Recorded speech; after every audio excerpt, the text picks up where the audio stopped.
نحمده ونصلي على رسوله الكريم أما بعد فأعوذ بالله من الشيطان الرجيم بسم الله الرحمن الرحيم. السلام علیکم معزز سامعین، آج میں آپ کو قوم سبا پر اللہ کے عذاب کا واقعہ بتانے جا رہا ہوں۔ معزز سامعین، قوم سبا اہل سرسار کی ایک قوم تھی جو اللہ تعالیٰ کی بے شمار نعمتوں کے اندر زندگی گزار رہی تھی۔ یہ قوم ایک عظیم تہذیب و تمدن کی مالک تھی۔ حضرت داؤد علیہ السلام اور حضرت سلیمان علیہ السلام کی باعظمت حکومتوں کے بعد ان کی حکومت زبان و زد خاص و عام تھی۔ کہا جاتا ہے کہ یہ لوگ گندم کے مغز سے آٹا پیس کر روٹیاں پکاتے تھے، لیکن اس کے برعکس وہ اس قدر اسراف کرنے والے اور ناشکرے تھے کہ انہی روٹیوں کے ساتھ بچوں کا پخانہ صاف کرتے تھے۔ بعض ازاں ان آلودہ روٹیوں کو اکٹھا کرنے سے ایک پہاڑ بن گیا تھا۔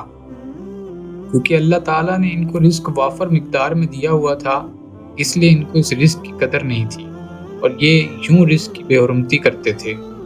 ایک دفعہ ایک صالح شخص نے وہاں سے گزرتے ہوئے ایک عورت کو دیکھا جو روٹی کے ساتھ بچے کے پخانے کے مقام کو صاف کر رہی تھی۔ اس شخص نے عورت سے کہا، تیرے اوپر افسوس، خدا سے ڈر، کہیں ایسا نہ ہو کہ خدا تیرے اوپر اپنا غضب ڈھائے اور تجھ سے اپنی نعمت چھین لے۔ اس عورت نے جواب میں مذاق اڑایا اور مغرورانہ انداز میں کہا، جاؤ جاؤ، گویا کہ مجھے بھوک سے ڈرا رہے ہو۔ جب تک سرسار جاری ہے مجھے بھوک سے کسی قسم کا خوف نہیں۔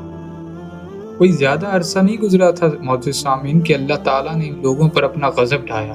پانی جو کہ زندگی کی بنیاد ہے ان لوگوں سے چھین لی، یہاں تک کہ قحط نازل ہو گیا۔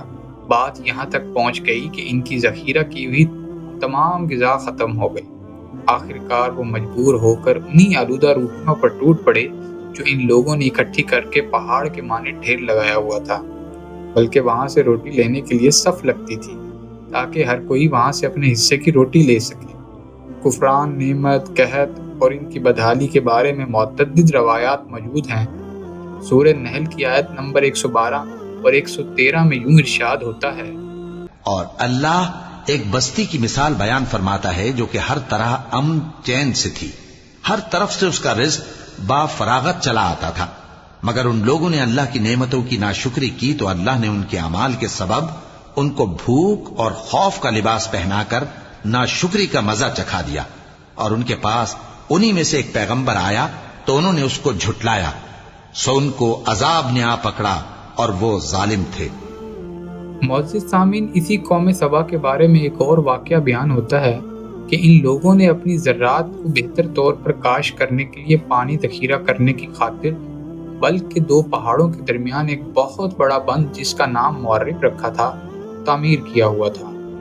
سوراخ اور دوسرے پہاڑوں سے گزرتا ہوا پانی اس بند میں آ کر وافر مقدار میں جمع ہو جاتا تھا۔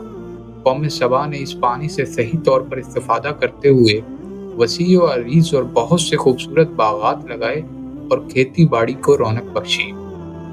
ان باغات کے درختوں کی شاخیں اس قدر پھلوں سے لدی ہوئی تھی کہ کہتے ہیں کہ اگر کوئی شخص سر پر ٹوکری رکھ کر ان کے نیچے سے گزرتا تو پھل خود بخود ٹوکری میں گرنا شروع ہو جاتے اور قلیل مدت میں ٹوکری تازہ پھلوں سے بھر جاتی۔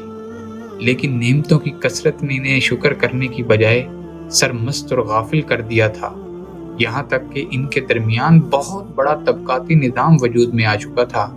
ان میں سے صاحب اقتدار لوگوں نے کمزوروں اور ضعیفوں کا خون چوسنا شروع کر رکھا تھا، یہاں تک کہ ان لوگوں نے خدا سے ایک احمقانہ التماس کیا جس کا ذکر سورہ سبا کی آیت نمبر 19 میں ملتا ہے۔ تو انہوں نے دعا کی کہ اے پروردگار ہماری مسافتوں میں دوری پیدا کر دے، اور اس سے انہوں نے اپنے حق میں ظلم کیا تو ہم نے انہیں نابود کر کے داستان بنا دیا اور انہیں بالکل منتشر کر دیا۔ اس میں ہر صابر و شاکر کے لیے نشانیاں ہیں۔ معزز سامعین، انہوں نے اللہ تعالیٰ سے یہ التماس اس لیے کی تاکہ غریبوں، بے نواح لوگوں، عمروں اور ثروت مندان کے ہمراہ سفر نہ کریں۔ ان کی خواہش یہ تھی کہ آبادیوں کے درمیان خشکی ہو اور فاصلہ بہت زیادہ ہو تاکہ تہی دست اور کم آمدنی والے لوگ ان کی طرح سفر نہ کر سکیں۔ اللہ تعالیٰ نے ان مغرور پیٹ کے پجاریوں پر اپنا غضب نازل کیا۔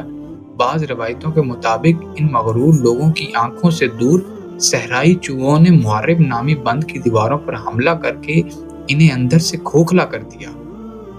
ادھر سے بارشیں زیادہ ہوئی اور بند میں پانی بہت زیادہ اکٹھا ہو گیا۔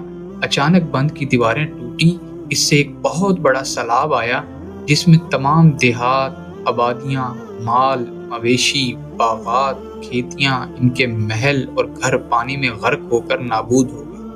ان کے باغات اور زراعت میں سے صرف بیری کے درخت اور کچھ جھاڑیاں بچی تھیں۔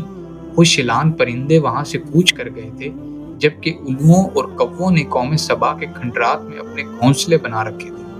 اس بات کا ذکر سورہ سبا کی آیت نمبر 15 اور 16 میں ملتا ہے، اور آخر میں سورہ سبا کی آیت نمبر 17 میں قرآن کریم میں اس واقعے کا یوں نتیجہ نکلا ہے: یہ ہم نے ان کو ناشکری کی سزا دی اور ہم سزا ناشکرے ہی کو دیا کرتے ہیں۔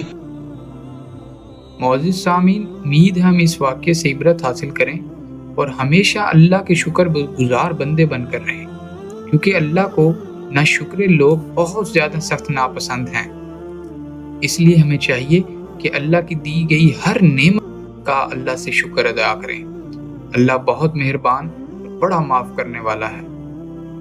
ابھی کے لیے آپ سے اجازت چاہوں گا، ملتے ہیں ایک اور ویڈیو کے ساتھ انشاءاللہ۔